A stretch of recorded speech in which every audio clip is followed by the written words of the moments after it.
de Dieu et tout ça là.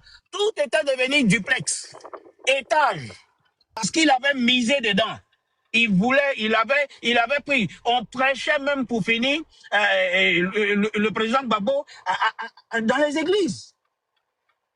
Disons-nous la vérité.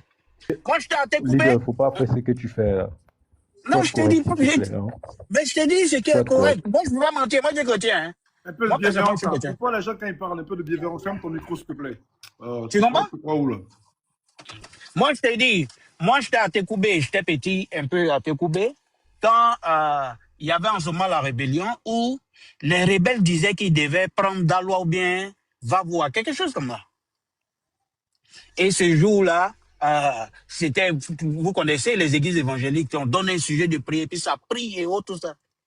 J'étais étonné, très étonné. Quand on donne sujet de prière, que Dieu fasse que quand l'armée va tirer là, que ça puisse déjà les rebelles.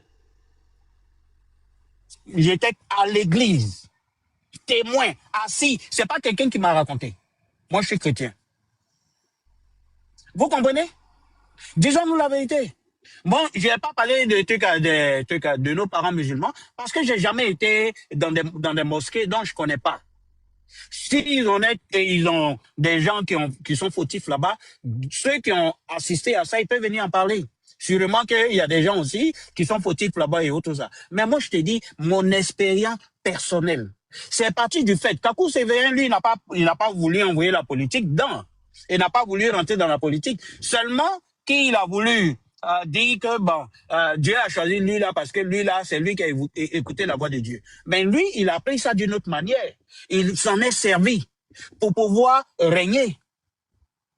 Disons la vérité, dans n'importe quel moment, tous les jours, les hommes de Dieu devaient parler. Tous les jours, non, voilà tel verset, non, et la Bible dit, un étranger ne doit pas diriger un pays, voilà le truc.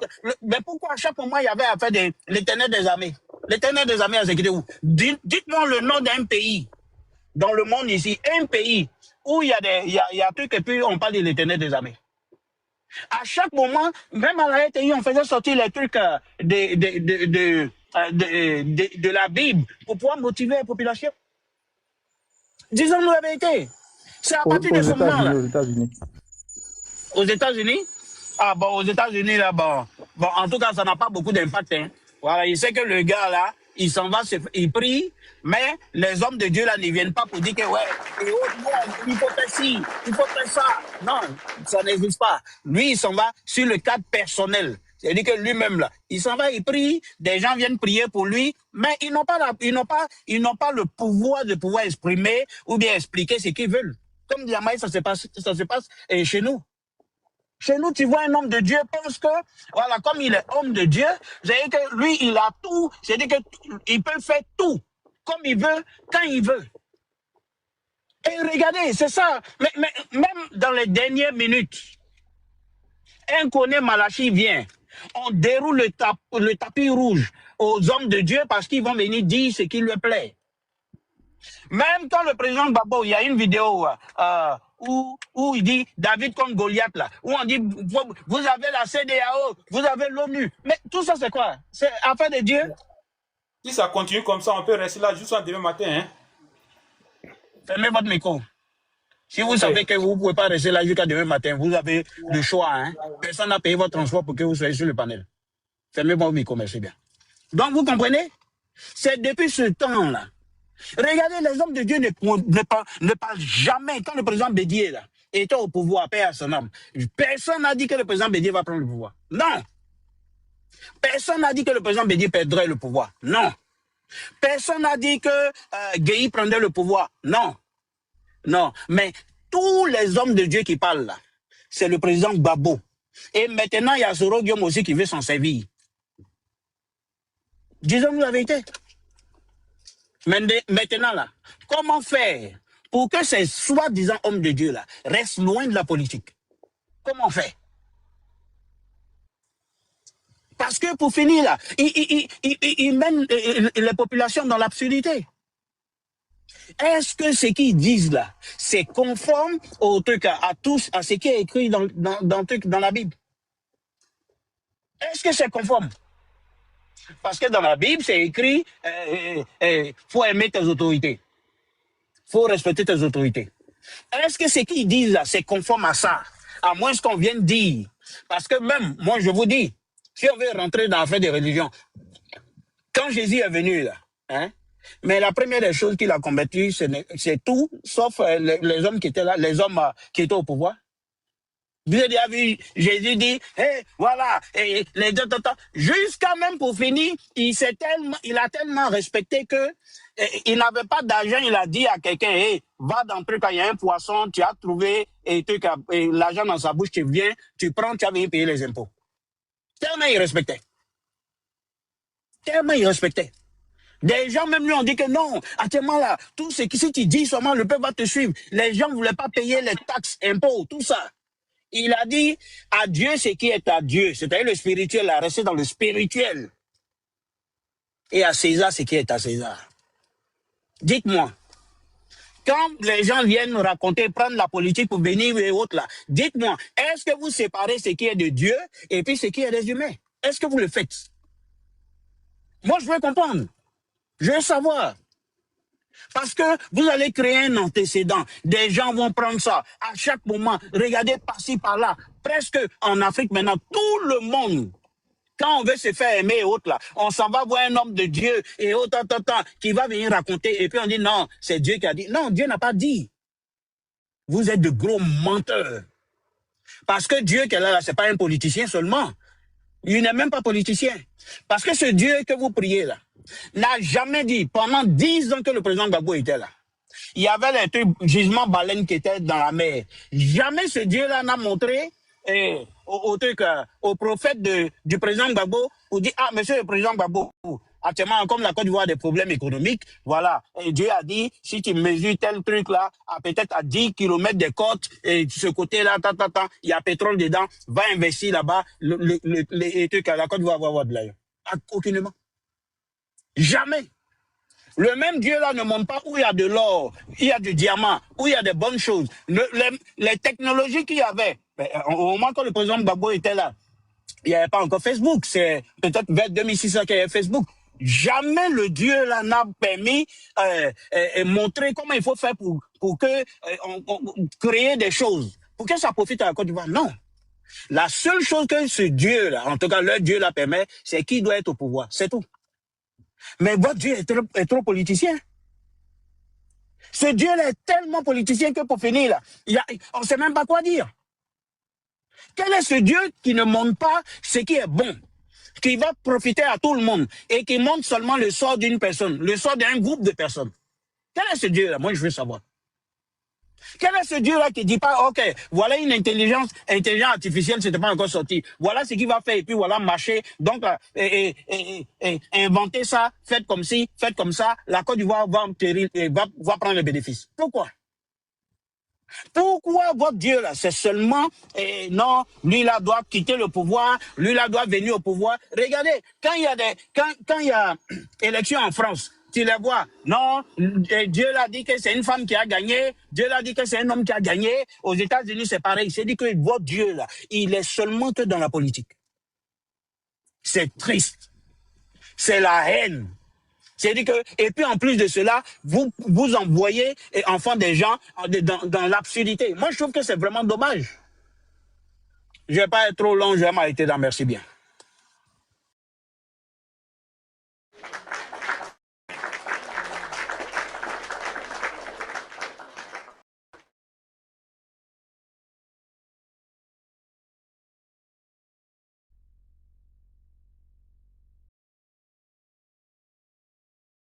Colloqué était là. Leader vient de finir. Hein. Ok, merci. Comment on appelle leader? Je pense que la taille, tu n'as pas encore parlé. Prends ta prise de parole. Oui, mais colloqué, pour moi, c'est pas trop grave. Moi, je suis un peu à la maison. Moi, je suis monté un peu par rapport aux opposants qui sont là. Mais je vais parler vite fait un peu. Je vais parler vite fait concernant ce. Colloqué, ton micro est ouvert. Voilà, je vais parler un peu concernant le faux pasteur qui est affiché là et la liberté d'expression en Côte d'Ivoire. Et pour dire à leader, tu te posais dans ta prise de parole, tu te posais une question comment faire pour éjecter ces faux pasteurs-là hors du corps religieux en Côte d'Ivoire. Mais ceux-là, ils seront éjectés, crois-moi. Et je pense qu'en Côte d'Ivoire, il y a de vrais pasteurs. Ces vrais pasteurs-là qui sont apolitiques, qui ne parlent pas de leur politique dans leur sanctuaire, ils ne parlent pas de politique dans leurs églises. Ceux-là, je pense que c'est ceux-là qui vont s'élever contre ces pseudo-pasteurs-là, ces pasteurs businessmen-là. C'est les vrais pasteurs qui vont s'élever contre eux. Et je pense que ces faux pasteurs, ces pasteurs businessmen, ces anciens agoramans-là vont disparaître gentiment du champ de l'église ivoirienne. Et l'église ivoirienne va redorer son vrai blason, son blason d'antan. Comme on connaissait l'église ivoirienne en Côte d'Ivoire, elle était impartiale. Jamais de politique, jamais de politique, et parlaient seulement que de la religion. Ils évangélisaient les uns par rapport à la religion, la parole de Dieu, la parole divine. Et c'est ça. Mais en Côte d'Ivoire, il y a de bons prophètes, il y a des bons prophètes, comme je le disais, il y a des bons guides religieux, comme je le disais, qui vont se lever contre ce faux prophète-là. Voilà. Maintenant, moi, ce prophète-là qui est là, qui est affiché là, c'est de lui que je vais parler aujourd'hui là. Voilà un monsieur qui s'est donné toute la latitude, en fait, au nom de quoi? Au nom d'une liberté d'expression. C'est vrai qu'aujourd'hui, en Côte d'Ivoire, il y a la liberté d'expression.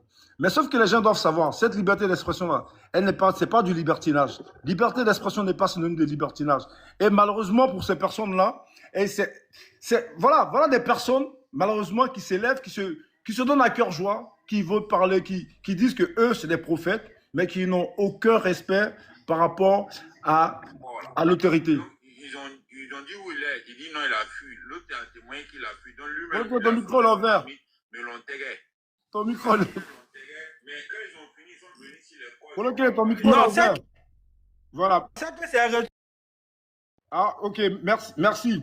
Donc voilà des gens qui se donnent la latitude, la plénitude, l'aisance de parler d'une autorité. Mais l'autorité, qui établit l'autorité? Pour des gens qui se disent religieux. L'autorité émane de Dieu. C'est Dieu qui établit l'autorité. Mais vous, en tant que prophète, vous, en tant que chef religieux, pourquoi votre Dieu dit que ce monsieur-là est le président et puis vous n'avez aucun respect pour lui? Et moi, je pense que très sincèrement, je pense que la liberté d'expression, ça doit prendre maintenant des fins. Et la liberté d'expression, je crois qu'on va prendre avec des pincettes.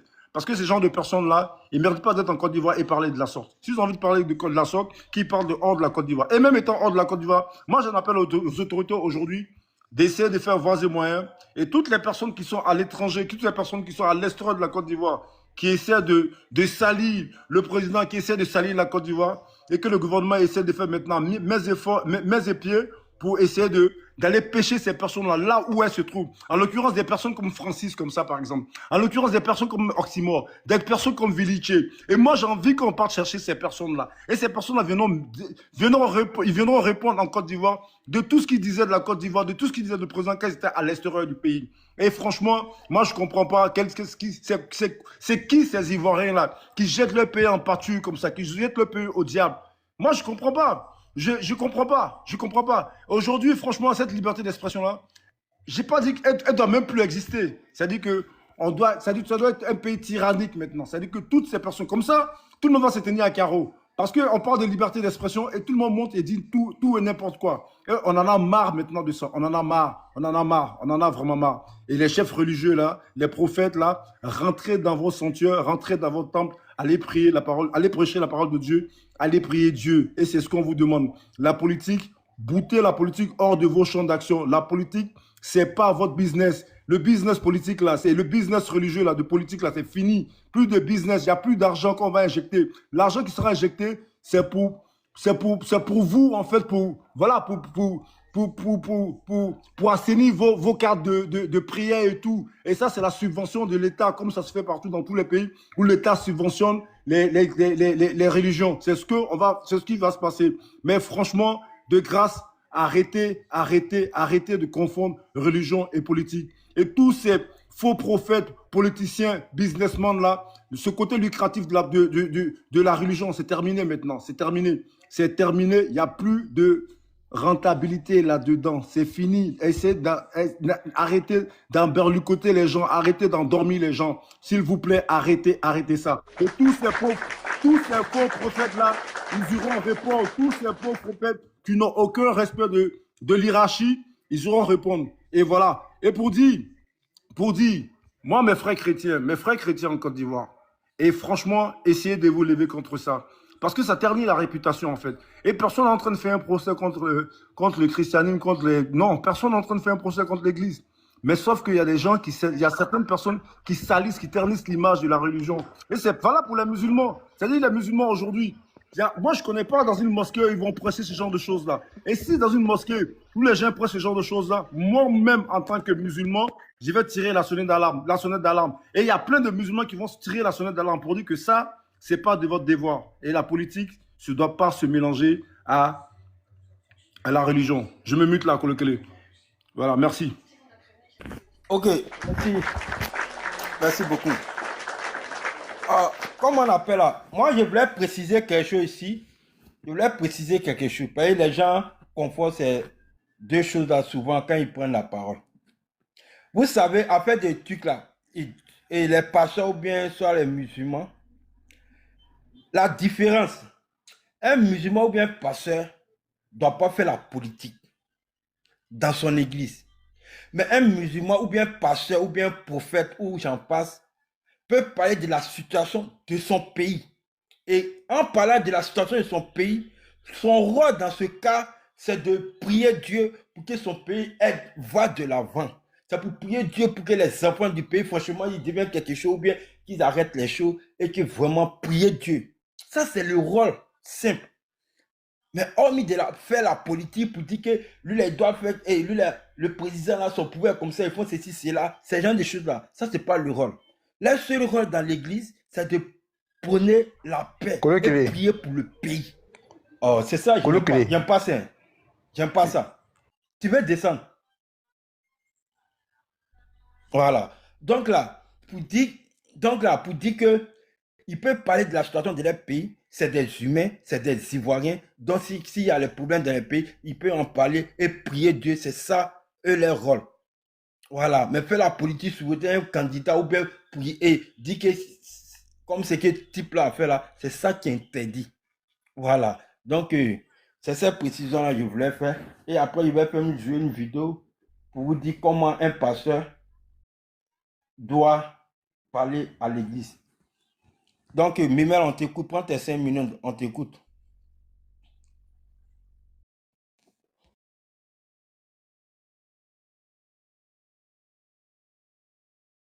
Tu me permets de pouvoir faire une motion de 10 secondes, si tu permets. Comme il n'est pas encore prêt. Tu me permets? Ouais, vas-y. OK. À Memel et puis à ceux qui doivent prendre la parole là, je m'aurais leur poser la question. Selon eux, pourquoi les condamnés, c'est-à-dire que ceux qu'on doit exécuter là, selon eux, c'est dû à quoi? Qu'est-ce qui pousse qu'est-ce qui pousse à ce qu'on envoie peut-être un prêtre, quelque chose comme là pour pouvoir prier pour leur âme? J'espère qu'ils vont pouvoir répondre. Je fais mon micro.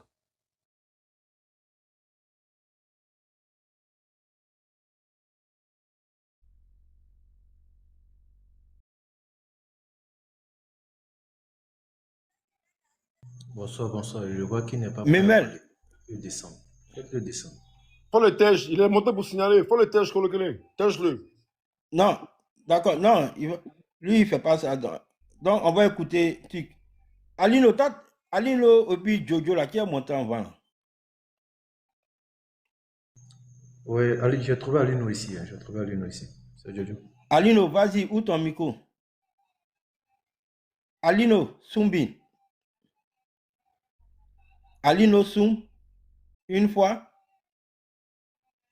Bon, ok. C'est que Jojo prend la parole. Bonsoir tout le monde, bonsoir. Ok, bonsoir. S'il vous plaît, les gars, tapotez, s'il vous plaît. Faites un effort pour tapoter, pardonnez, faites un effort. Pardonnez, tapez. Je sais que vous avez tapoté, mais vraiment, faites encore un effort parce que ça descend, ça monte. Tapotez, s'il vous plaît.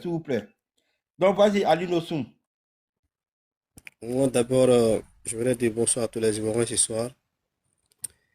Et encore de plus, nous devrons beaucoup nous ressaisir. Précisons-nous.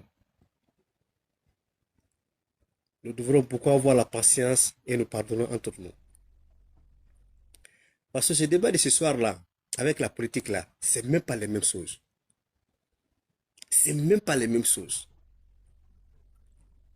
20 000 morts, 50 000 morts, quoi là, je comprends même pas. Nous sommes là à parler du pasteur et voir comment l'État peut éliminer la politique dans la bouche des pasteurs. Mais on nous fait révéler encore du passé. C'est pas normal, mes frères ivoiriens. 3 000 morts là, Bleu Goudé nous a déjà parlé ça. Il a très bien clarifié qui a tué ces 3 000 personnes là. Bleu Goudé lui-même en personne là. Le général de la rue, il a dit ça devant la télé, tout le monde a vu ça. Non, bon, il a déjà, pardon, il a déjà ça. Non, mais il a tout. Vous comprenez? Donc, arrêtez d'envoyer les trucs qui n'ont rien à voir avec... Bon, d'abord, les gens des panels là, les protecteurs des panels là, quand vous voyez certaines personnes qui veulent envoyer votre panel, votre sujet, d'un autre côté qui n'a rien à voir avec votre sujet du panel, faites-le descendre. C'est très simple. Parce qu'il va compliquer la situation. Nous sommes là sur le pasteur, maintenant nous sommes rentrés dans la politique. Mais avec ça, où on va? Et puis il y a les gens qui sont là. Il y a des trucs là qui vont se passer là, non? Arrêtez, pardon, arrêtez, c'est pas bon. Arrêtez. Ce qui est passé là, c'est passé, oublions, avançons ensemble. Et si vous continuez toujours à redire ces mots-là, 3 000 morts, 5 000 morts, jusqu'à présent, pendant combien d'années les 3 000, 5 000 morts, c'est toujours dans votre bouche là? Arrêtez ça.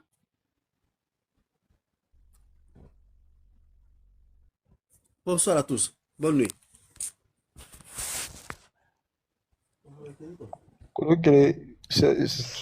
Il a fini, Kolokele. Je peux parler? Ouais, vas-y, on t'a appelé depuis là, on ne sait pas où tu étais. Non, j'étais au téléphone, pardon. Ok. On va dire pour terminer. Je voulais... Merci bien. Au fait, quand les gens essaient de parler, je tenais déjà à te saluer, Alino, puisque tu as touché un point. Je tenais à dire que tu as entendu Kof, non? Quand il parlait beaucoup d'émotions. Il va essayer de parler, mais il va toujours ramener... Parce que c'est quelque chose qui est en lui. Et pour pouvoir enlever ça là, il faut qu'on puisse dire qui est responsable de ça. On puisse indexer des personnes.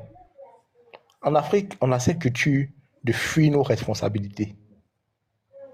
Or, dans la vie, quand tu poses une action, il faut pouvoir assumer la conséquence de ton action. Il faut assumer ton choix. Et puis les conséquences. La difficulté, c'est que les gens posent des actions et puis ils ne veulent pas assumer les conséquences. Tu dois assumer les conséquences de tes trucs. C'est que moi, surtout, je suis là. J'ai dit des propos qui ne sont pas bien. Qu'on me prend. Déjà, si c'est méchant, ce que j'ai fait, je me répands. Je reconnais que je répands. Et puis, je m'excuse. Mais excuse-moi, pardon, s'il te plaît. Non, attends, je finis. Vous voyez, Attends, je finis. Pardon. Attends, je finis. Oui, je t'écoute. Attends, je finis. Ce que je veux dire, j'assume, et puis la conséquence, s'il fallait que j'aille en prison et tout ça, je m'en vais. Parce que j'étais bien là. Les gens vont dire, ah, c'est quelqu'un qui essaie d'être correct, qui essaie de rentrer dans les rangs. Attends, on va alléger sa peine et puis on va essayer de le réinsérer. Parce que l'objectif, c'est pas de le gâter. L'objectif, c'est de comment dirais-je, l'amener à prendre conscience de l'action qu'il a posée, qui n'est pas mauvaise. Et puis, par derrière, ça va éduquer des gens à ne plus poser ce type d'action. Parce que voici les répercussions qui peuvent survenir quand on pose ce type d'action. 3 000 morts. Les gens ont perdu ça. C'est des pères, c'est des mères, c'est des enfants, c'est tout le monde. Mais les gens attendent des réponses. Le sujet. Tu peux pas dire que ils n'ont qu'à laisser. Memel, attends. Tu es monté sur cette. Attends, excuse-moi. Aline aussi, s'il te plaît, une minute. Memel, si tu ne vas pas aller sur le sujet, tu me dis, je vais te descendre. Parce qu'on t'a mis 5 minutes, tu as pris 3 minutes en train de parler de tout.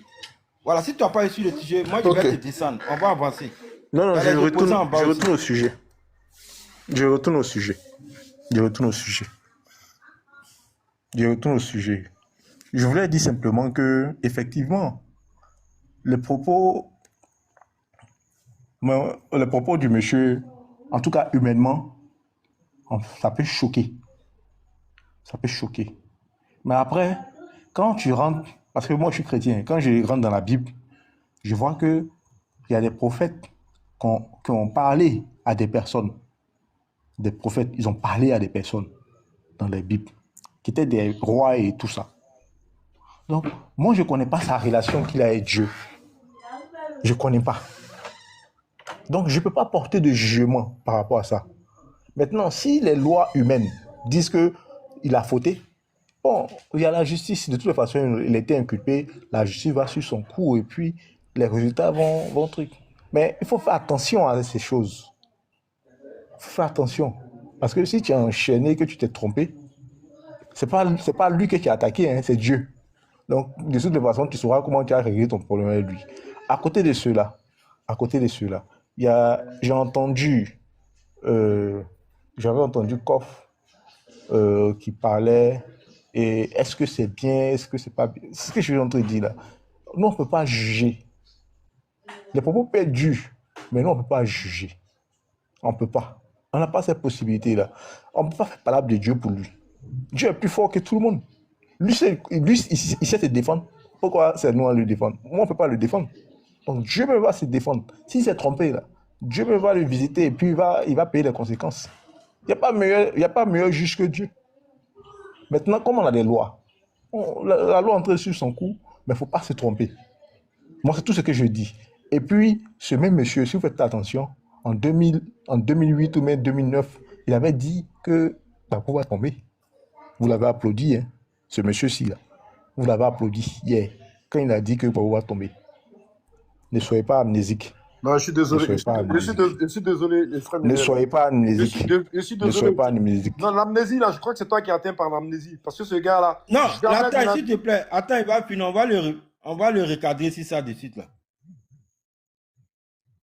Mais il faut chuter en 30 secondes là. Bon, sinon, je voulais rappeler simplement que il n'y a pas longtemps, il a même fait la prison. Il a même fait la prison.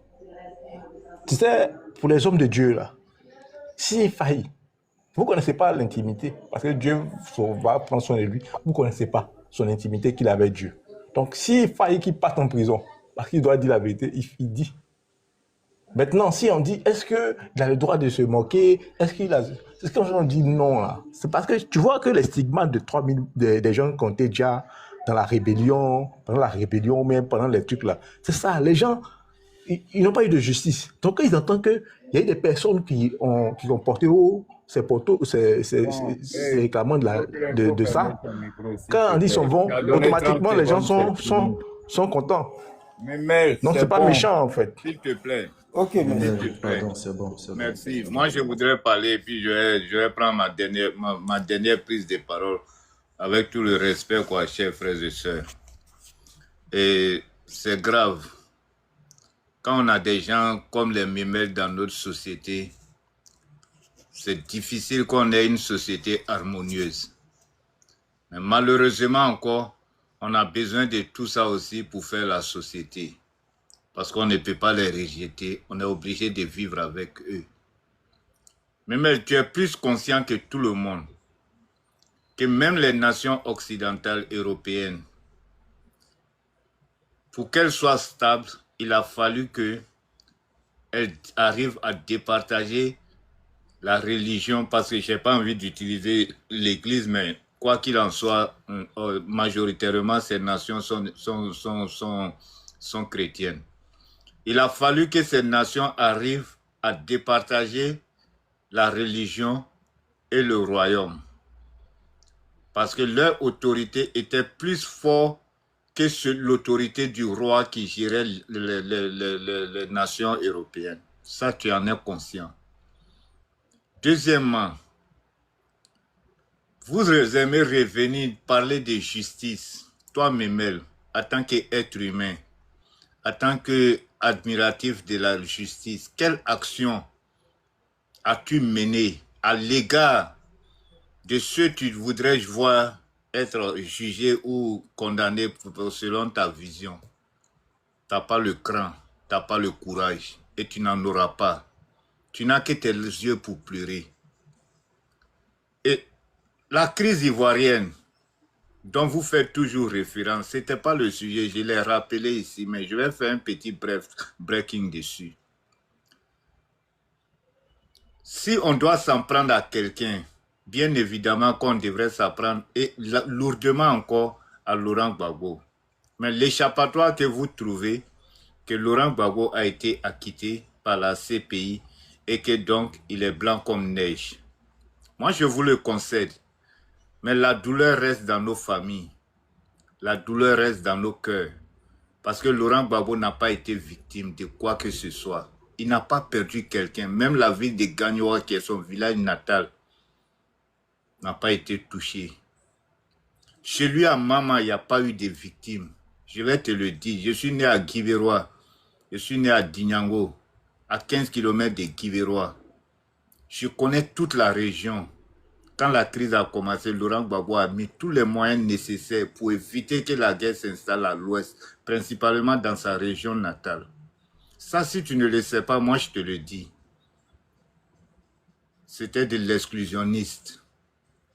Mais vous devriez avoir honte de revenir sur ce sujet. Pourquoi? C'est nous, on était en train de marcher, défendre Laurent Gbagbo. Quand Laurent Gbagbo nous a dit d'avaler la pilule, parce que même si elle était amère, nous l'avons avalée. Laurent Gbagbo est venu. En fait, vous devriez avoir honte, Wallahi Bilahi Lazim, de parler encore de Gbagbo. Gbagbo nous dit que Soro Guillaume fut son meilleur premier ministre de tous les temps, alors que lui-même, il avait nommé, après son élection, il avait nommé Afin Guessan. Et quand la crise commence, on nomme Essi Amara, on nomme Jean-Kona Bani. Laurent Gbagbo refuse de travailler, d'être courtois et de travailler en symbiose avec ces deux-là. Mais il a fallu qu'il nomme Soro Guillaume, qui est son bébé gâté. Et Laurent Gbagbo nous réunit pour nous dire que le meilleur premier ministre que lui, il a eu, que ce fut Soro Guillaume. Mais Laurent Gbagbo n'a pas honte. Je suis désolé, chers frères. C'est vous qui faites qu'on parle de Laurent Gbagbo. Sinon, moi, à vous, personnellement, là, je n'ai pas envie de parler de lui. Tu comprends? Et 10 ans plus tard, ce même Laurent Gbagbo vient s'asseoir encore à Abidjan. Et il nous dit que quand lui faisait, il y a des ministres qui venaient s'asseoir, faire conseil des ministres avec lui. Il l'insultait et il se levait, il partait. Ça ne s'appelle pas du courage, ça ne s'appelle pas de l'amour, ça s'appelle de la lâcheté. Il était lâche. Et c'est ça c'est cette lâcheté qui nous a entraînés dans 10 ans de crise. Je suis désolé, chers frères. À un moment donné, quand les gens vous parlent, ouvrez les oreilles.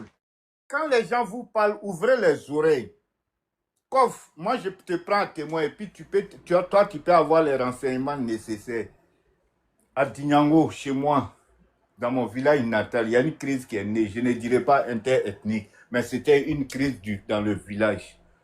J'ai réuni les religieux de Guivéroa. Il y avait un pasteur dedans, il y avait l'évêque, il y avait l'imam Mété, paix à son âme, il est décédé.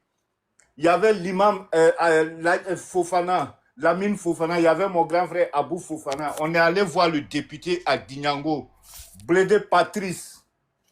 Je peux dire son nom parce que c'était l'un des proches de Laurent Gbagbo dans la création du FPI et un cadre important du FPI. Et je suis allé chez lui à la maison pour lui dire qu'il est inadmissible que lui soit député de notre région et que c'est dans lui son village que les communautés s'affrontent. J'ai dit ça à ce dernier et je lui ai fait savoir que c'est à sa volonté que les communautés se sont affrontées. Mais après cette rencontre-là, le député, il était le député de Guivéroa. Ce n'est pas un nom caché, même si vous tapez sur le net, Blédé Patrice, tu vas trouver. Mon grand frère, il m'a rappelé après, attends quelque chose, il est FPI. Il m'a félicité, malgré ça, il m'a félicité, les imams m'ont félicité. Et j'étais fier de moi-même parce que j'avais pu ramener de l'accalmie dans mon village natal. J'aurais pu faire comme vous, révolter ma communauté, révolter mes frères, demander justice ou ceci ou cela. De quelle justice parle-t-on? Laurent Gbagbo n'a jamais voulu de justice pour les victimes en Côte d'Ivoire, chers frères. Il n'a jamais voulu parce qu'il n'a jamais posé un pas dans le cadre de cette justice. On vous parle, vous fermez les oreilles. On vous parle, vous fermez les oreilles. Vous vous attaquez aux victimes et vous attaquez aux innocents. Et c'est ça votre problème. Laurent Gbagbo, vous faites semblant d'aimer les victimes alors qu'en réalité, vous vous moquez de leur douleur. Sincèrement, je ne sais pas où tu vis. Merci beaucoup, Vian. Je ne sais pas où tu vis, cher frère, mais en réalité, vous n'avez aucune compassion pour ceux qui sont tombés. Vous n'avez aucune compassion pour ceux qui sont tombés. Et c'est de cette même manière que ce pasteur-là se comporte. Se servir de la douleur et des larmes de ceux qui pleurent pour pouvoir se faire une manne financière au soleil. Et c'est ça qui est dangereux.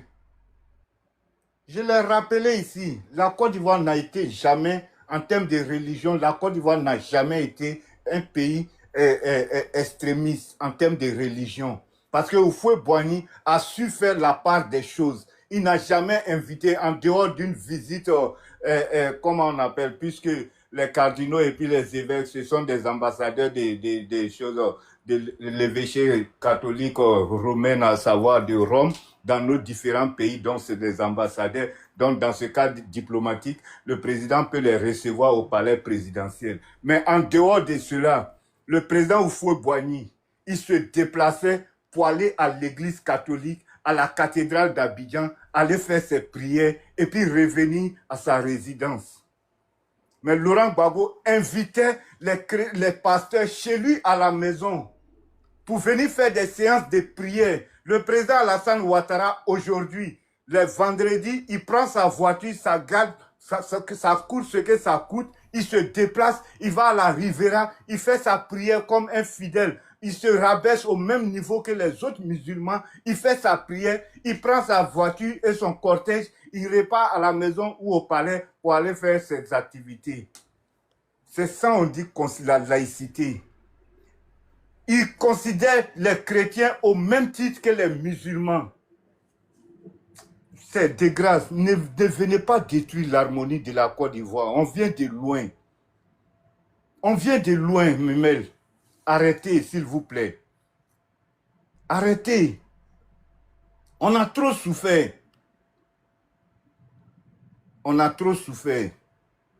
Et malheureusement, les populations qui n'ont rien eu dans cette douleur, ils n'ont rien bénéficié sur le plan infrastructure. Ils n'ont pas bénéficié sur le plan économique. Je viens. Sur le plan économique, ils n'ont bénéficié de rien. Et aujourd'hui, vous n'avez pas honte de voir que à Issia, des jeunes sortent. Papa Ado, nous te demandons pardon. Nous mangeons goudron maintenant, il faut faire notre route. 2 semaines après, la route est faite. De voir des jeunes à Oumé demander au président de voir leur situation de route. Boka Doudou, c'était l'homme le plus proche de Laurent Gbagbo. Il a fallu qu'Alassane Ouattara vienne au pouvoir pour que Lakota Ziguinchor ait goudron. Il a fallu Alassane. Peut-être que tu ne connais pas la Côte d'Ivoire, mais je connais la Côte d'Ivoire sur toute sa superficie. Lakota San Pedro, il a fallu Alassane Ouattara qu'aujourd'hui on ait du goudron dessus. Quand je vais à Pricro, je suis fier de voir que dans la même famille, mes chers frères et sœurs, que dans la même famille, je vois Zoumana, Kofi Zoumana, et puis Martial Kofi, ils sont même père, même mère. Zoumana est musulman, Kofi est chrétien, les deux se retrouvent autour de leur papa qui est athée, mais ils mangent ensemble. Je suis fier quand je vais à Abengourou ou à Agnibilokro, où je trouve que la mosquée et l'église catholique sont construites et les deux se font face. Et c'est cette cohésion qu'on a connue en Côte d'Ivoire. Mais si vous ne savez pas, et quand on sort d'une douleur de 10 ans, où des familles sont pleurées de leurs larmes, on ne peut pas revenir toujours remuer le couteau dans la plaie. Nous voulons une nation unie, où un jeune Ivoirien à Abidjan peut gagner sa vie à Odono, où un Sénégal est fier de gagner sa vie à Bouna, où un Labron est heureux de gagner sa vie à Man, où un Yacouba est heureux de gagner sa vie à Bongwanou. C'est de ça nous on veut. Vraiment, je suis désolé, mais ne revenez pas sur ça. Ayez du courant, ayez du courage, et puis revoyez un peu dans le rétroviseur. Évitez que les gens s'attaquent à Gbagbo. Je vous en prie, évitez. Parce que chaque fois que vous allez revenir sur l'histoire des 3000 morts, les gens s'attaqueront à Laurent Gbagbo, alors qu'il a besoin d'amour à cet âge-là, de ses petits-enfants, de ses enfants. C'est de ça que Gbagbo a besoin. Être autour de ses petits-enfants. Les enfants viennent jouer avec sa barbe. Les enfants, c'est petits. Quand tu n'es pas heureux, moi je suis fier, je suis content quand je vois des enfants en train de jouer avec leurs grands-mères ou bien leurs grands-pères sur la toile. C'est un truc comme ça on devrait voir aujourd'hui de Laurent Gbagbo, malheureusement. Mais quand tu t'assois pour manger, même si tu n'es pas rassasié, il faut savoir à quel moment tu t'es assis.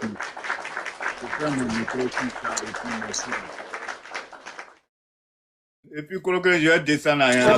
Je peux faire une motion? Pardon. Merci. Pardon.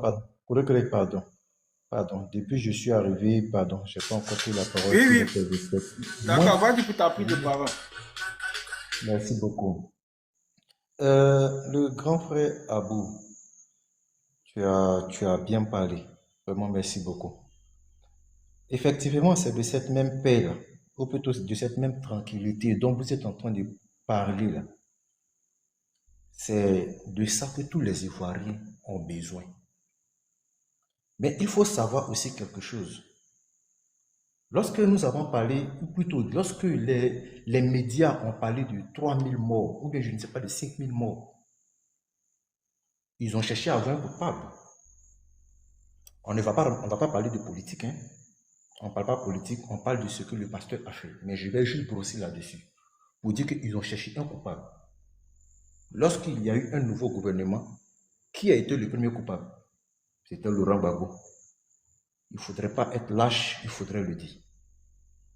C'était Laurent Gbagbo, la première victime dans cette histoire-là, ou plutôt le premier coupable dans cette histoire-là, c'était Laurent Gbagbo. Ils ont pris Laurent Gbagbo, ils lui ont retiré toutes ses attributions, je peux dire présidentielles, et même ivoiriennes. Ils l'ont envoyé quelque part dans un pays qui n'est pas son pays. Après combien d'années? Combien d'années? Quand tu as tué quelqu'un, on t'envoie en prison quand on va faire ton jugement là, après toutes les enquêtes là. Et puis, on dit que c'est toi le coupable. Tu payes les conséquences de ce que tu as commis comme acte. Quand tu es innocent, là, tu es relâché et tu jouis de tous tes droits. Vous êtes en train de parler de réconciliation et que ça fait mal, ou plutôt ça vous fait honte que nous parlons de Laurent Gbagbo. Oui, Laurent Gbagbo, c'est une référence pour nous. Effectivement. Parce que quand on dit qui a la main sur le cœur, c'était Laurent Gbagbo. Après son pouvoir, pendant son pouvoir, là, c'était Laurent Gbagbo. Laurent Gbagbo, là, quand on était avec lui, là, ce même Laurent Gbagbo, là, tu n'as pas vu tes parents là, en train de pleurer aujourd'hui parce qu'ils ont cassé les maisons. Tu n'as pas vu tes mêmes parents là, dehors aujourd'hui dans la rue, en train d'agresser les gens pour arracher la moto, pour tuer des pères de famille. On n'a pas vu ça. Arrête de parler de tuer, s'il te plaît. On dit Non, Dja, non, s'il te plaît. pour Dja, les pères de famille. Voici ces gens d'époque là, que nous là, on veut revenir dans ce temps là. C'est pas goudron on mange. On ne mange pas goudron. Quand tu parles de lui, Zikiso, route, je ne sais pas de quoi là tu es en train de parler là. On ne mange pas goudron, on ne mange pas pont. Voici une ville comme Grand Yamoussoukro. Un goudron que le feu Félix Toufé a fait jusqu'à aujourd'hui là. Goudron là, c'est encore là. Mais il n'y a même pas une seule société, même pas une seule usine dans plein Yamoussoukro. Tous les jeunes de Yamoussoukro sont obligés de soit voler ou soit vendre des petits téléphones, faire des petits jobs pour pouvoir manger à leur faim. C'est goudron, on va venir manger. On ne parle pas de manger, on ne parle pas de goudron, on ne parle pas de pont, on ne parle pas de rendre le pays joli. Quand tu parles de oui, à un âge, il faudrait avoir tous ces petits-enfants près de soi là. Mais pose-toi la question, est-ce que Laurent Gbagbo n'a pas essayé de réunir son parti? Ce même parti, ou plutôt ces mêmes personnes que tu es en train de citer aujourd'hui là, ces mêmes personnes ont décidé de le poignarder. Tu es en train de parler de quoi? Vous êtes vieux, vous êtes en train de faire croire aux gens que non, oui, vous avez vécu. Vous n'avez rien vécu. Parce que les personnes qu'ils ont tuées là, c'est parce que ces personnes ne font pas partie de votre famille. Donc vous pensez peut-être que c'est facile de tourner la page. On ne parle pas de ça. Nous sommes ici là, c'est pour parler de quelqu'un qui a peut-être commis, je vais dire quoi, quelque chose, qui a dit quelque chose, et puis aujourd'hui là, il s'est retrouvé là-bas. Mais quand on parle de liberté d'expression, c'est vrai, on parle de liberté d'expression, on est libre, on est dans un pays où on a droit de parler. Mais si à chaque fois qu'on doit parler, et puis c'est pour venir fouiller dans ce qu'on a dit, et puis prendre peut-être un mot, 2 mots, et puis à cause de ça, on va partir nous enfermer, mais c'est que où est la liberté? La liberté, elle est là. C'est qu'il n'existe pas de liberté. Ou bien vous allez me dire quoi? Oui, c'est vrai que la liberté existe, mais il y a des mots qu'il ne faudrait pas prononcer, ou bien il y a des mots qu'il ne faudrait pas dire. Mais quand on parle de liberté, là, vous pensez qu'il y a la liberté là. Chez vous, la liberté, ça signifie quoi? Chez vous, la liberté là, ça signifie quoi? Vous avez déjà vu quelqu'un comme... Chez toi même là, qu'est-ce que veut dire la liberté? Chez toi même là, ça veut dire quoi? Liberté là, c'est synonyme de libertinage. Tu penses que la liberté pour toi, ça veut dire quoi la liberté? Vas-y là. Non. Chez moi, je ne t'ai jamais dit que la liberté signifie la libertinage. Je ne te l'ai jamais dit. Pas la libertinage, on dit le libertinage. Si réellement chez vous, moi je ne suis pas parti à l'école, hein, je ne suis pas parti à l'école. C'est vous qui comprenez français. Ce que je dis là, prenez ça comme ça. Voilà. Si chez vous là, avoir la liberté de l'expression veut dire qu'il y a des mots qu'il ne faudrait pas dire, c'est que je ne suis pas libre. Si dans mon propre pays, je n'ai pas le droit de parler, je n'ai pas le droit je peux dire quoi, de toucher un point sensible qui va de la société, mais c'est que je ne suis pas libre. Aujourd'hui, tous ceux que nous voyons qui sont comme influenceurs ici, en Côte d'Ivoire, ici, là, des influenceurs ou bien je ne sais pas quoi là, ils ne peuvent pas se permettre de défendre un parti.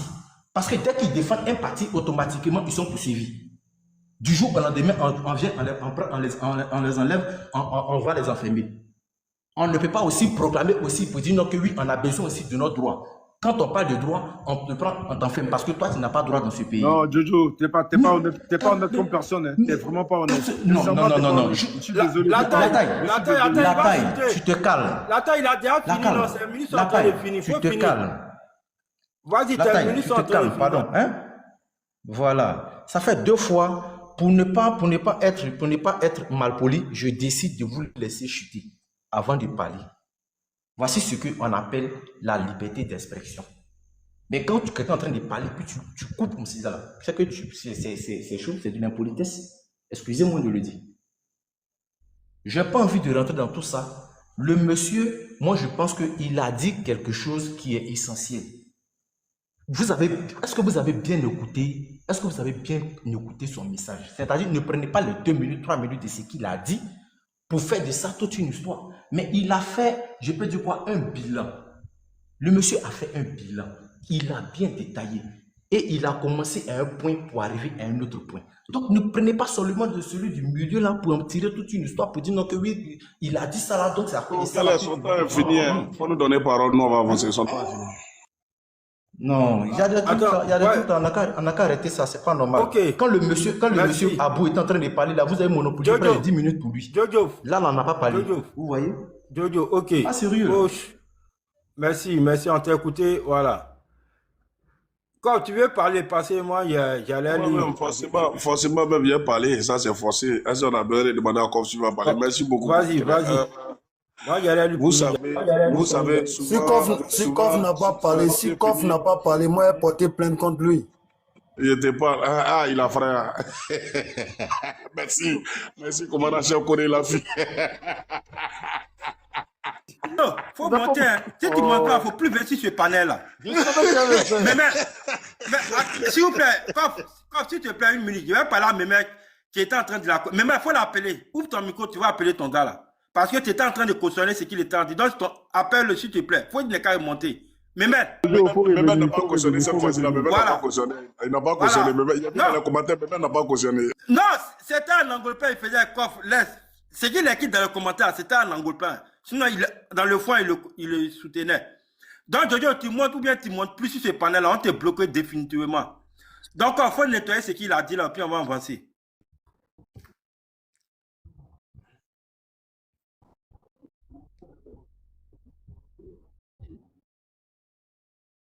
Toi qui se baladent, qui n'ont rien à dire, des gens folie à rater. Il vient là, il est essoufflé, il raconte sa vie, et puis pour finir, il descend. Bah, en fait, c'est de cette lâcheté là on parle. Là. Voilà votre lâcheté là, c'est ça qui est là. C'est dit, vous prêchez la haine. C'est-à-dire, vous faites savoir aux enfants des gens que si vous déteniez les armes là, vous n'allez pas laisser ce pouvoir là en place. Pourtant, le Laurent Gbagbo dont vous parlez là était le chef suprême des armées. Il détenait tous ces armes-là. Et puis, il n'a pas pu faire quelque chose aux rebelles. Mais nous, au moins, à son excellence Alassane Ouattara a collé une plainte à Soro Guillaume. Son excellence Alassane Ouattara, même si vous dites que Gbagbo était acquitté, il a envoyé Gbagbo quand même à la CPI. La situation aurait voulu qu'après la crise du 9 septembre 2002, là, Gbagbo envoie les rebelles en prison et puis on les ramène. Mais quand on ne part pas faire flamme de paix avec eux au Félicia et puis venir les acquitter. Et puis c'est à nous vous demander de chercher coupable. C'est Ado qui était l'arbitre du match. C'est Alassane Ouattara qui était l'arbitre de votre guerre là. Bande d'haineux, bande de méchants et de malhonnêtes incongrus que vous êtes. Il faut être un lâche, un malhonnête notoire. Né d'une famille qui n'a même pas honte, qui ne sait pas s'assumer pour venir s'asseoir là, gaillardement, pour venir demander aux gens de chercher coupable. Vous dites, ouais, ils ont envoyé Gbagbo, ils ont déporté Gbagbo à la CPI. Vous avez déporté les rebelles là, à la CPI. Gbagbo n'a pas dit que ce sont les enfants du pays. Maintenant, aujourd'hui, là, pourquoi ils deviennent rebelles? Ce sont les enfants du pays. Gbagbo, il est amour. Il a voulu gérer le pays et les gens. Il a été manipulé. Ils l'ont obligé. Ils l'ont fait comme ça. Vous seul, là, c'est vous qui racontez des balivernes pour vous donner une raison. N'importe quoi. Maintenant, c'est celui-là même qui n'était pas présent lors de vos bêtises là. C'est lui-là qui n'a qu'à venir aller vous dire, ouais, ça va chercher coupable. Parce que c'est écrit dans un décret que si Gbagbo n'a pas trouvé coupable, c'est Alassane Ouattara seulement qui doit venir chercher coupable et qui est obligé de venir chercher coupable. Mais vous allez souffrir. Le jour où vous assumez, le jour où vous allez vous assumer là, c'est en cela que Dieu va vous donner ce fauteuil là. Si vous restez des indignes, vous n'allez jamais voir, même un tabouret présidentiel, vous n'allez jamais sentir ça. À plus forte raison, un fauteuil présidentiel. Voilà votre vie. Voilà des gens le 19 septembre 2002 qui font une mise en scène, qui vont au palais de la culture, qui rassemblent des personnes d'après des soi-disant victimes de guerre. On transporte d'autres dans des brouettes pour dire que les rebelles les ont VIOL. Et puis on finit cela. Le même Goudou Laurent Gbagbo vient donner une partie de son armée, c'est-à-dire une partie de sa poudrière à ces rebelles là, pour les faire appeler forces nouvelles, forces armées des forces nouvelles. Les guerriers là, vous étiez où? Vous qui vous promenez comme les Francis là, vous étiez où? N'étiez pas vous là quand... ne faut pas y me blesser. Vous n'étiez pas là quand Gbagbo donnait une partie de l'armée là, aux rebelles là, où Gbagbo disait c'était ses enfants là, où il a dit il a eu le meilleur premier ministre, il donnait le poste de ministre en jetant lâchement dans la lâcheté son Afi Nguessan et donnant la place d'Afi Nguessan à Soro Guillaume là. Vous étiez où pour attraper ces rebelles là, pour défendre vos soi-disant parents qui ont déjà là? Bande de plaisantins notoires. Et c'est sous la gouvernance de son excellence Alassane Ouattara, c'est là que vous allez venir chercher coupable. Moi, celui qui devait chercher coupable, là, lui qui était président en son temps, là, s'appelle bel et bien Koudou Laurent Gbagbo. C'est lui là qui devait trouver coupable des morts qu'il y a eu là. Au lieu de plutôt amnistier les rebelles sans toutefois les condamner. Et puis on vient là, on a qu'à s'asseoir, on va avaler vos armeries là. On va avaler vos bêtises là. On dit que quelqu'un est en train d'insulter les gens dans une église. Hein? Il se permet d'insulter des gens et il prend le nom de Jésus pour s'attaquer à un gouvernement. Pourtant, c'est écrit dans Romains qu'il faut respecter nos autorités. Et puis ce monsieur-là est mal élevé, mal éduqué. Il finit de dire cela. Et puis voilà un fou ambulant qui vient s'asseoir pour dire écoutez bien son message. De quel message parle-t-il? C'est de quel message vous parlez? C'est de quel message vous parlez? La réponse à son message là, c'était qu'on le prenne de sa maison pour l'envoyer en prison. Si c'était un bon message, c'est que son arrestation a été une très bonne arrestation. Parce que lui-même, il a prédit son arrestation. Et le 10, ça a été. Donc, c'est une prophétie. Comme c'est un bon message, là, il est allé au paradis. Où il est là-bas, là, c'est au paradis. Je pense que pour lui, là, sa place, là, c'est bon là-bas. À un moment donné, là, quittez vos émotions et puis revenez sur terre. Quittez vos émotions et puis revenez sur terre. Personne ne vous empêche de gérer le pays là comme il se doit. Non, les gens vont venir tuer les gens. Mais qui a naturalisé ces personnes-là? Qui a naturalisé ces personnes-là? Votre mentor là s'estimait ici être heureux d'avoir naturalisé le plus d'étrangers en Côte d'Ivoire. Et Gbagbo même a dit que tu sois étranger ou ivoirien, tu es libre d'appartenir à un bon politique que tu veux en son temps. Lui, Laurent Gbagbo, il a dit ça ici. Donc, Burkinabé, Malien, Mauritanien, lui, il a tout ramassé pour mettre ça dans son parti politique. Donc, si aujourd'hui, ces personnes-là sévissent en Côte d'Ivoire, ils sont en train de dire nos frères, ou bien ils sont en train de se dire entre eux là. Ivoirien, même Colo, même Ivoirien ne peut pas faire ça. Ce sont les gens que Gbagbo a naturalisés, ce sont eux qui se comportent ainsi. Vous comprenez? Donc, à un moment donné là, arrêtez de nous embêter. Arrêtez de fatiguer nos têtes. On est fatigué d'entendre vos bêtises là. Quand tu échoues là, il faut t'asseoir et puis regarder comment on gouverne un pays. Regardons comment on gouverne un pays. Il n'y a pas, je dis et je répète, il n'y a pas un décret ou bien il n'y a pas une loi, il n'y a pas un article qui dit, comme Gbagbo a été acquitté, c'est forcément son excellence Alassane Ouattara qui devait trouver les coupables des 3000 morts. Des 3000 morts. Il n'y a pas. Lui au moins il a fait semblant d'envoyer Gbagbo à la CPI. Donc, vous avez fini d'écouter les témoignages des victimes de guerre pour venir nommer les généraux, pour venir nommer les FHI, pour venir les prendre pour les nommer comme patrons les rebelles, pour venir leur donner le poste de premier ministre. C'était là votre mise en scène. Fini de se moquer de la dépouille des parents des gens, des dépouilles plutôt des parents des gens, et puis venir vous asseoir avec les rebelles, manger avec eux. Jusqu'au point où on chante en Zouglou, Blé Goudé a dormi dans la chambre de Ouattao. Et puis vous êtes fiers. Mais c'est quand est-ce qu'ils deviennent militaires, c'est quand est-ce qu'ils deviennent force nouvelle, et puis c'est quand ils deviennent rebelles. Ah, ou bien parce que Gbagbo n'est plus au pouvoir, là, ils sont rebelles. C'est eux qui ont déjà vos parents. Vous là ne dites pas la vérité, la tête, c'est-à-dire les morts là vont vous respecter. Tant que vous resterez dans vos bêtises là, vous n'allez jamais connaître la paix dans votre corps et votre âme ne sera jamais en paix. Vous allez toujours souffrir comme ça. Voilà des gens qui ont fui, qui ont abandonné leur famille. D'après eux, le pays a été braqué. Comme ce Francis, ce vieux con là. Comment toi, ton pays est braqué, puis tu fuis pour sortir du pays. Quand les doulas étaient attachés ici au corridor, là, ils ont pris le taureau par les cornes. Voilà. Ils ont pris le taureau par les cornes. Donc, quand tu n'as pas tes testicules, là, arrête de te jouer les garçons sur la toile. Parce que c'est comme ça, vous manipulez les enfants des gens. Et puis après, vous venez vous asseoir pour dire pardonnez, pardonnez, c'est la même famille. Si vous voulez parler de paix, alors parlez de paix. Alors parlez de paix. Vous, ces anciens miliciens, là, n'allez pas vous transformer en prophète. Je ne sais même pas c'est depuis quand vous êtes prophète. Bande de malhonnêtes et d'escrocs. C'est quand vous êtes prophète même, qui vous connaît en tant que prophète, qui vous établit prophète. Des anciens militaires qui ont raté leur vie, des miliciens qui ont raté leur vie. Si vous avez échoué en politique là, alors revenez sur terre. Et puis venez faire comme nous, venons, on va aller faire nos manawa, on va avoir nos 1000 francs, 2000. Quand on ne mange pas goudron, on ne fait pas ceci, on ne fait pas cela. Tu ne manges pas goudron, tu n'as pas honte. Tu n'as pas honte. Tu n'as pas honte. S'il n'y avait pas de route là, tu penses que les nombreux Nyango dans lesquels vous vous débrouillez, vous allez vous débrouiller dedans? Nyango allait avoir place pour rouler à Abidjan. C'est parce qu'il y a route que vous avez laissé tout ça là. Vous êtes dans les taxis. On vous voit dans les taxis quand on monte avec vous là. On vous entend parler. Mais malgré ça, vous roulez sur ces goudrons là. C'est dessus que vous gagnez votre journée. Tant que ce monsieur-là va travailler, et puis vous allez bénéficier de son travail là, vous allez parler mal de lui, c'est vos parents qui vont subir les conséquences. C'est vos maudits pasteurs là qui vont les prendre et puis jeter en prison. Et puis vous allez souffrir. Ce qui me fait mal, vous ne pouvez rien créer. Lui au moins, il a fait semblant d'envoyer Gbagbo à la CPI. Les rebelles avec qui vous avez tissé une amitié là, vous les avez envoyés à la CPI. Vous les avez envoyés en prison. C'est parce qu'il n'y avait pas de justice au temps de Gbagbo, c'est pour ça que les rebelles n'ont pas été jugés, vous les avez acquittés. Donc s'ils sont devenus militaires sous Gbagbo, alors sous Ouattara, ils sont militaires, ils ne sont pas rebelles. Allez-y chercher vos 3000 Djali là. Sinon, ce n'est pas les militaires de Gbagbo là. Mais ce sont les militaires de Gbagbo. Ce sont les militaires de Gbagbo et l'État, c'est une continuité. Et quand on dit l'État, c'est une continuité, le président qui est venu là doit travailler avec les militaires qu'il a trouvés.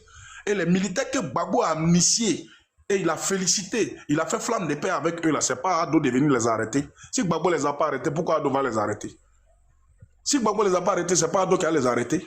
N'importe quoi. Et vous racontez des bêtises. Tantôt il est silicone, tantôt il est rebelle, tantôt il est ceci, il est cela. C'est que Francis, votre David Jérémy l'a dit là, ça a quoi à voir avec 3000 morts? David Jérémie, ce qu'il a dit de faux fiers, ça a quoi à voir avec 3000 morts? David Jérémie, là, ce qu'il a mentionné dans son église, là, ça a quoi à voir avec les 3000 morts? Donc, vous savez que Faux est un rebelle. Vous savez bel et bien que c'est Faux qui a déjà votre parent. Et puis David Jérémie, son Dieu imbécile, son Dieu drogué, son Jésus-Christ malhonnête qu'il prie là. C'est pas nous notre Jésus-Christ de Nazareth que nous on connaît là. Mais lui, son Jésus drogué, vendeur de drogue qu'il prie là, n'a pas encore mis fin à la vie de ces rebelles là. Vous avez cherché recours partout, jusqu'au point de transformer les églises, des lieux de culte en lieux de miliciens, c'est-à-dire en nid de miliciens. Et puis vous êtes là, vous êtes assis. Donc vous là, vous êtes comment? Vous, votre Dieu là, il est comment? Et puis le Dieu de son excellence Alassane Ouattara là, il est comment? Et puis vous, tout ce que vous demandez à votre Dieu là, ça n'aboutit pas. Et puis c'est pour eux là qui aboutit. C'est ça que je vous dis là, venez tous dans la maison. C'est-à-dire, venez tous prier le Dieu d'Alassane Ouattara. Parce que vous allez souffrir. Vous allez souffrir. Au lieu de monter sur les panneaux, susciter à la haine, appeler à la colère, appeler à la haine, cette haine là va vous tuer. Ça va vous tuer. Ceux-là, ils sont là-haut. Pendant que vous prêchez là, vous souffrez là. Eux, ils sont en train de gouverner pour partir. Pendant que vous souffrez, ils sont en train de gouverner pour partir. Après, c'est pour aller vous mettre à genoux dans vos campements là-bas pour demander on veut route. Pendant que vos parents étaient en train de fouiller dans Caleçon, les refondateurs étaient en train de fouiller dans Caleçon des petites villes de 23 ans là. Aujourd'hui là, vous voyez, les membres de ce gouvernement là sont en train de travailler dans leur région. Ils sont en train de rendre jolie leur région. En train de bosser dur. Regarde comme l'Aspect a rendu Korogo. Regarde comment Amadou Kone a rendu Boaké. Regardez comment c'est joli. Et on est resté derrière. On est resté derrière. On se rapproche de ces personnes-là. Hein? On se rapproche de ces personnes-là. On n'a même pas de dispensaire. Si on a réussi, c'est d'aller danser à Figayo ou bien au CPR, ou bien organiser des cérémonies au Mont Zatro, ou bien au Didé. Des vieillards sont en train de danser pendant qu'ils s'oublient en France. Les tombes sont plus jolies que nos maisons dans les villages. On n'a même pas de belles de jolies constructions. Heureusement que c'est les nordistes qui ont rempli Daloa. Voilà pourquoi aujourd'hui Daloa est devenue une ville propre. Sinon, là, franchement, on allait rester derrière. Et puis, vous êtes là, au lieu de vous battre pour réaliser et de créer des entreprises, des petites et moyennes entreprises pour aider vos petits frères, les gens comme Francis sont en train de se promener, en train de se masturber sur la toile. Voilà des vieux indignes, des vieux incultes, des vieux lâches qui ne savent pas s'assumer, qui ont fui leur famille, qui ont pris la tangente. Hein? Qui ont pris la tangente, qui ont laissé leurs petits frères ici à Abidjan, qui sont en train de se promener sur TikTok. Voilà quelqu'un qui est là se chercher en Europe, au lieu d'envoyer de quoi à manger à ses parents, il est sur TikTok, en train d'empêcher ses parents de le voir. Et puis, il ne peut même pas s'assumer. Regardez un peu comment vous faites honte, vous faites pitié. Vous donnez la nausée quand vous voyez en train de faire ça. Vous donnez la nausée. Vous êtes comment? Et puis, vous dites que des braqueurs ont pris votre maison. Et puis, vous ne pouvez même pas venir récupérer ces braqueurs-là. Vous ne pouvez pas venir les mettre aux arrêts. Mais revoyez-vous, votre Dieu que vous priez ne peut pas arrêter ces braqueurs. Vous-même, vous ne pouvez pas arrêter ces braqueurs-là. Alors, fermez votre gueule là et puis vivez la vie là tranquille. On préfère suivre le Dieu de ces braqueurs-là que de suivre votre Dieu parce que votre Dieu là, il est malhonnête. Votre Dieu là, c'est un imbécile. C'est un imbécile qui dit de provoquer, de fuir et nous abandonner dans les mains des braqueurs. Heureusement que ces braqueurs-là sont humains, ils nous protègent. Ces braqueurs-là ont pris ce pasteur pédophile-là, ils l'ont pas gardé, ils l'ont envoyé en prison. En tout cas, si on est en sécurité avec les braqueurs, si avec les braqueurs la Côte d'Ivoire est en paix, si avec les braqueurs la Côte d'Ivoire a de l'infrastructure, si avec les braqueurs la Côte d'Ivoire a le développement, on préfère vivre avec les braqueurs que de vivre avec les dignes enfants qui savent provoquer, mais qui ne savent pas arranger, mais qui savent prendre la tangente. Moi, c'est ce que je vais vous dire. On préfère rester avec les braqueurs qui connaissent notre importance, qui connaissent l'importance de la Côte d'Ivoire, que de rester avec ces soi-disant enfants de la Côte d'Ivoire, là, des indignes là, qui ne savent pas protéger le pays, là, qui se moquent de nous, et puis après viennent dire non, c'est pour eux le pays, là. Ou bien c'est bon? Moi, je préfère rester avec ces braqueurs-là, parce que ces braqueurs-là connaissent quand même notre valeur. Ces braqueurs-là connaissent l'importance de la Côte d'Ivoire. Ces braqueurs-là savent sécuriser la Côte d'Ivoire. Vous qui n'êtes pas des braqueurs, là, qui aviez tout ici en votre possession, là, vous n'avez rien pu faire pour sécuriser ce pays-là, même protéger ce pays-là. Et deux petits rebelles sont venus vous effrayer. Et puis on a imposé à Gbagbo, on a imposé à Gbagbo. On a imposé à Gbagbo, on a imposé à Gbagbo. Votre révolution, c'est maintenant votre révolution, là, doit avoir le jour. Sinon, depuis où on est imposé, là, c'est là-bas vous devez vous révolter. C'est plus où il n'est plus aux affaires, là, que vous allez vous révolter, puis ça va prendre. Rien ne passera. Rien ne passera. Donc arrêtez de nous embêter. On est à l'aise aujourd'hui avec les braqueurs. On est heureux aujourd'hui avec ces braqueurs-là. On est bien à l'aise avec ces rebelles-là. On est en joie avec ces braqueurs-là qui travaillent pour ces soi-disant enfants ivoiriens. Merci. Moi, j'ai fini. Si tu veux parler, tu peux parler. Merci beaucoup, les gars. Ok. Merci. Non, mais attends. Okay, merci, merci, monsieur. Mais s'il te plaît. Voilà. Il faut attendre. Et c'est pas toi tu veux parler pourquoi. Tu as fait quelle motion dans motion ici? Chef connaît. Au moins, accorde-moi la motion, comme c'est pas prise de parole, c'est juste une seconde. Motion à qui encore? Tu as fait motion en coffre quoi? Oui, d'accord. C'est une seconde seulement. Bon, vas-y rapidement. Ok. Je voulais rapidement poser une question à Kof. Je voulais poser une question parce que quand je remonte dans l'histoire, il y a une scène qui s'est passée. Tu comprends? Et cette scène, c'était lors de l'opération Dignité, où les forces de défense et de sécurité sont montées pour aller récupérer les zones assiégées. Et lorsqu'ils ont commencé à frapper, ils ont retrouvé plusieurs enfants. Plusieurs enfants morts. Les images. Toi, à ta place, si tu es Ces chef. images-là. Non, attends. Memel, voilà. Memel, s'il te plaît. Tu dis. Non, attends. Les images là. Je vais te parler. Ouais. Faut nous montrer les images ou bien. Secret défense. C'est le président Gbagbo même qui l'a dit. Bon, c'est bon. Si c'est une image, tu n'as rien à nous montrer ici. Il ne faut pas parler ça sur la toile ici. C'est mensonge là, non, là, c'est pas ça ici. Ça n'a jamais existé en Côte d'Ivoire et ça n'existera jamais en Côte d'Ivoire. Donc, ces mensonges-là, si ça se veut faire comme motion ici, désolé, ferme ton micro, on va passer la parole à Chef Kofi. Si tu as les preuves de ça, maintenant, si tu prends ta prise de parole, tu nous montres. Sinon, ça n'a jamais existé en Côte d'Ivoire. Voilà, même les Libériens qui étaient des criminels et dans l'Ouest, là, on ne les a pas vus faire ça. Donc, il y a cette diffamation-là, s'il te plaît. Chef Koné, vas-y.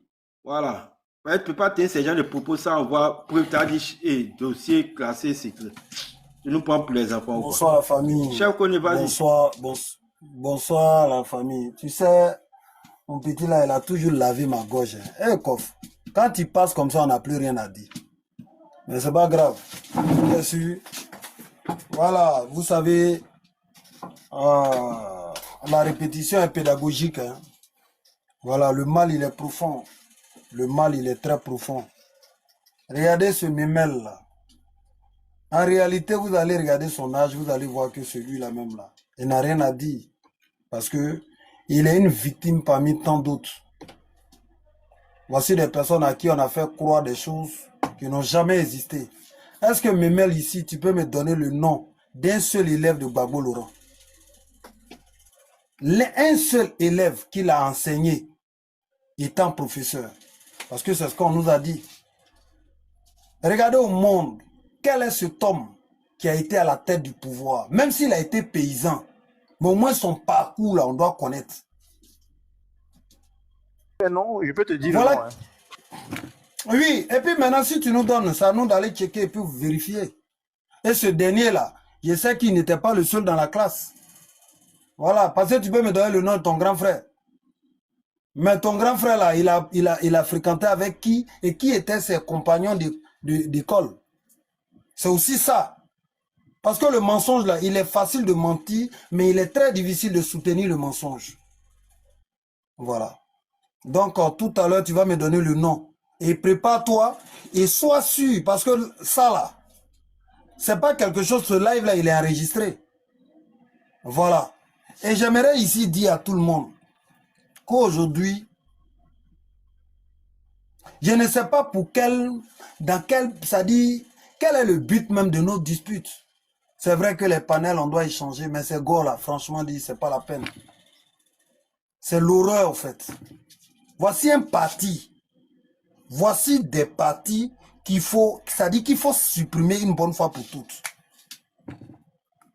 Voilà. Et parmi nous, comme ça, il y a des psychopathes comme ce pasteur-là, ce délinquant-là. Parmi nous, plein. Ils sont dans plusieurs secteurs. Ils sont dans plusieurs secteurs et ces personnes, on doit les stopper. Moi, je vous dis, l'hémorragie de la Côte d'Ivoire, là, la seule manière de soigner cette hémorragie, c'est de passer la vitesse supérieure. En quoi faisant? En posant tout simplement un garrot. Et le garrot, là, ça a commencé Ça dit, on doit plus, le vieux a tellement, ça dit, ce comportement de sage, de prophète, je ne sais pas, qu'est-ce qu'il cherche, quel nom il veut. Voilà quelqu'un qui a mené l'escadron de la mort à ta porte. Tu as voulu te livrer. Mais malgré tout ça, il t'a pas laissé. Il allait même profaner dans la tombe de ta maman. Il t'a pas laissé. Jusqu'à présent, il est quitté à la haie. Il vient, il dit ouais, que lui veut se battre. Je ne sais pas le vieux, c'est quel nom tu cherches. Il a détruit. Ça dit une tranche, ça dit une partie même de ta jeunesse. Quand tu regardes aujourd'hui, il y a des cadres de la... Ça dit, il y a des cadres qui pouvaient apporter une bonne main, ça dit un surplus à l'évolution de la Côte d'Ivoire, mais il a rendu tout cela rebelle. Il a transformé tout cela en milicien. Et aujourd'hui, le vieux, ce dernier-là, toujours tu continues de lui, ça dit de lui tendre la main. C'est vrai. En écoutant Gbagbo Laurent dire que la tour F là, c'est pourquoi. Tu dois, à partir de là, tu dois comprendre, ça dit la médiocrité, la haine que l'individu dégage. Donc à partir de là, qu'est-ce qu'on peut apporter, qu'est-ce qu'on peut dire à celui-là et à ses partisans? Vous voyez, ça dit, Gbagbo Laurent ne s'arrête plus qu'au PPACI, qu'au FPI. Il va même jusqu'à aller inviter, c'est-à-dire les autres, c'est-à-dire toute l'opposition même, dans sa bêtise. Et de surcroît, il ne s'arrête pas aussi encore là. Il va même inviter la sous-région dans sa même bêtise. Regardez, un Gbagbo Laurent qui dit que lui, il est fier de IB, fait l'apologie du putsch. Quel est ce message qu'il donne?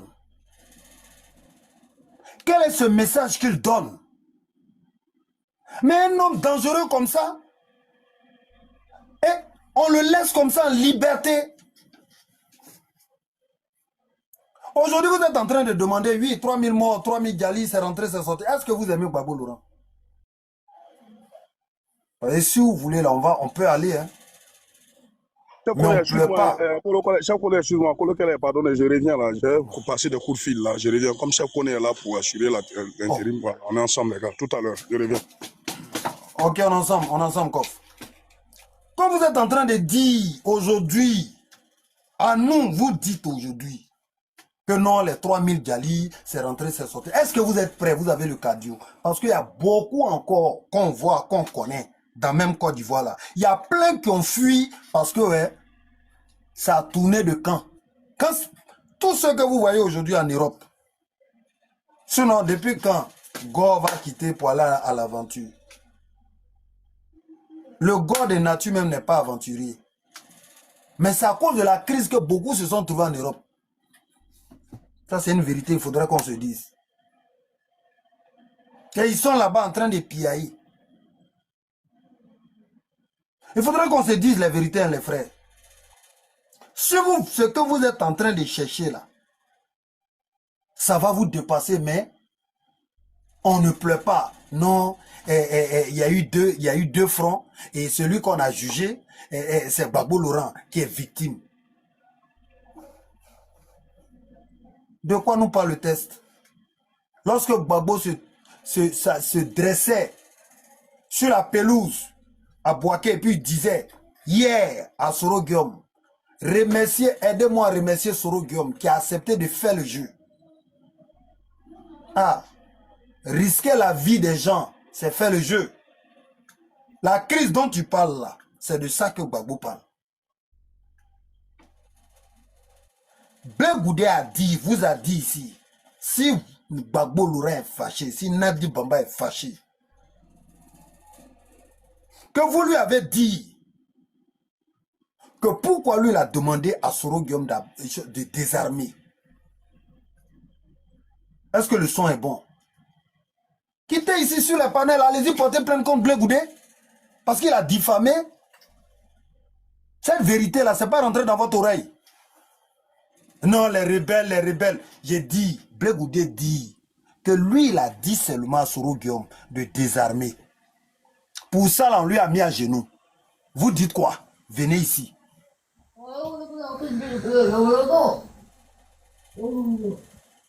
Est-ce que vous voulez qu'on en parle? Le frère, tu quittes sur ce panel. Là, le commissariat à côté de toi, là. Ça dit, toi-même, là. J'ai dit, va porter plainte. Tu descends de ce panel-là et tu vas porter plainte. Comme toi, tu es trop fâché. Comme si Gbagbo n'est pas, ça dit, n'a pas un cœur. Lui, il ne peut pas se plaindre. Vous foutez de qui là même? Vous pensez que nous là, peut-être qu'on a pris notre ardoise là pour cueillir mangue. Depuis que vous êtes né là, cette haine là, on vous a toujours appris. Petit Djoula, non, ceux-là, c'est les moraux sales. S'ils viennent au pouvoir, ils vont faire ceci, cela, c'est des analphabètes. Vous êtes malades? Je prends toute la Côte d'Ivoire. Prends-moi une seule personne que vous pouvez comparer au Prado.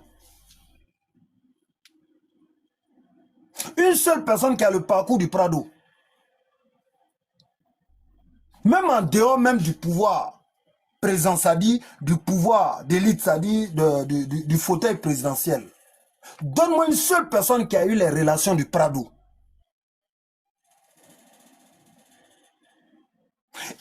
Et à part ce monsieur-là, dites-moi, c'est qui ici? Qui a le cardio de ce vieux-là? C'est qui en Côte d'Ivoire ici? Vous pouvez comparer.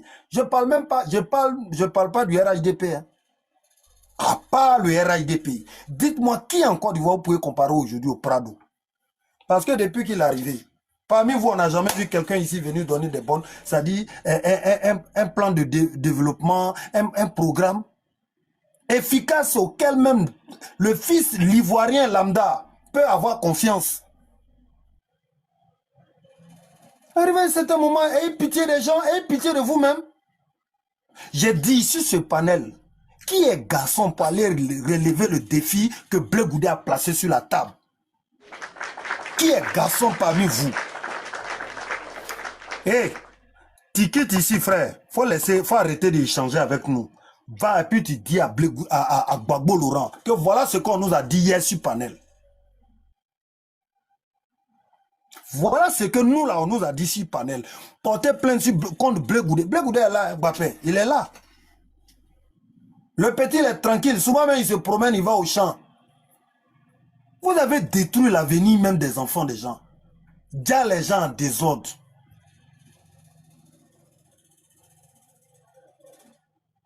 Voilà des gens qui sont morts pour lui, qui ont déjà pour lui à Diokou et partout là.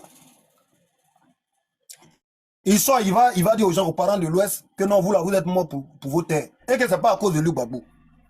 Est-ce qu'on peut en parler? Celui-là, est-ce que c'est quelqu'un de normal?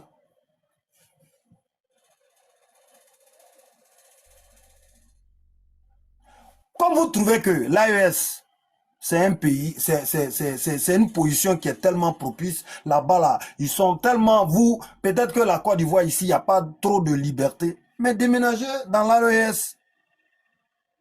Moi, mais je veux que le Prado même là, on prenne Gbagbo même et puis on le vend même aux gens de l'AES. Mais on va le donner à crédit même aux gens de l'AES. Non, cadeau est mieux. Tellement il est inspiré. Les enfants, moi j'aimerais vous dire quelque chose. Faites à cause de Dieu. Ce pays-là,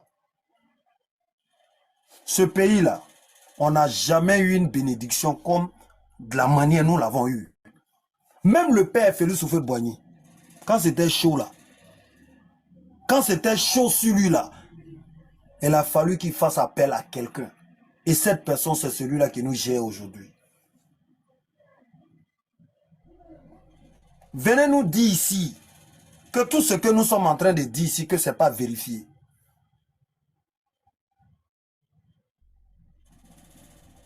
Franchement, moi, j'ai plus les mots. Je ne sais plus ce que je vais vous dire. Mais que Dieu veille sur vous. Et votre pasteur là, ce pasteur là, j'ai une seule chose que je peux vous dire. Même la justice de Côte d'Ivoire ne va pas s'amuser à lui faire cadeau. Parce que là, il va tenir d'exemple aux autres. Il va servir d'exemple aux autres. Des bâtards moraux comme ça. Voilà quelqu'un qui vient, qui parle du Djali, qui parle du découpage même des citoyens ivoiriens. Et puis vous sortez là, tout va pour venir. Vous venez défendre quoi même? L'indéfendable. La logique aurait voulu que, tellement vous avez de la compassion pour lui, c'était de venir vous rabaisser, demander pardon. Mais venez nous narguer. Vous venez nous narguer. Je ne parle même pas encore de moi. Dites-moi, c'est les enfants de qui ils vont découper. Oui, oui. Il faut abréger et puis après tu vas reprendre. Vas-y, non. Il n'y a pas de souci. Sinon, c'est les enfants de qui ils vont découper. Mais vous êtes malade là, il y a quelque chose qui n'a pas bougé dans la tête. Non, franchement dit, il y a quelque chose qui ne va pas chez vous. Moi, je vous demande, quand vous voulez parler de la crise, vous voulez parler de justice, pour vous, la liberté d'expression là, c'est libertinage peut-être pour vous. D'accord, moi je vous demande, allez porter plainte à la requête de Bleu Goudé. Merci. Quand vous voulez savoir beaucoup de choses là, allez-y. Merci. Ok. Merci, Koné. Après avoir entendu la discussion, n'hésite pas à donner ton avis en commentaire.